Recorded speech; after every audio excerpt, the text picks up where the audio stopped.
Le soleil couchant teintait les dunes d'orange quand Sperper, le fennec, détective rusé au pelage doré, flânait dans le souk du désert du Sahara.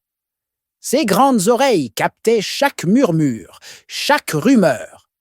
Soudain, un cri retentit. « On m'a volé mes épices sacrées !» C'était Slimane le marchand, un vieil homme respecté, connu pour ses épices au pouvoir mystérieux. À ses côtés, Ziggy le lézard vert, fidèle ami de Sperper, cligna des yeux sous son chapeau de paille, troué. Encore un mystère à résoudre, Sperper. Et pas des moindres, Ziggy. Ces épices ne sont pas ordinaires. Slimane leur raconta. Chaque année, il transportait des épices rares, récoltées dans une oasis secrète, capable de guérir les maux ou d'exaucer un vœu. Mais cette fois, sa caravane avait été attaquée par des ombres dans la nuit. Seul un parchemin a été laissé, murmura-t-il en tendant un bout de papier jauni. Sperper examina le parchemin. Une carte partielle, tracée à l'encre de date, menant à l'oasis des murmures.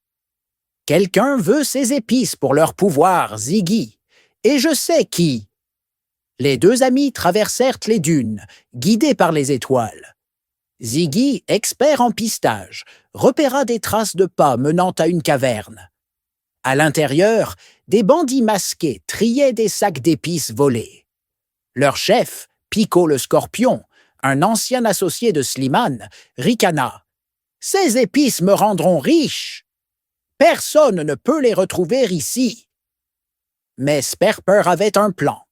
Il utilisa son odorat légendaire pour repérer un passage secret, tandis que Ziggy, agile, créa une diversion en faisant tomber des rochers. Alors qu'il s'échappait avec les épices, une tempête de sable se leva soudain. « C'est un piège !» s'exclama Ziggy. Pico avait déclenché la tempête avec une poudre magique volée.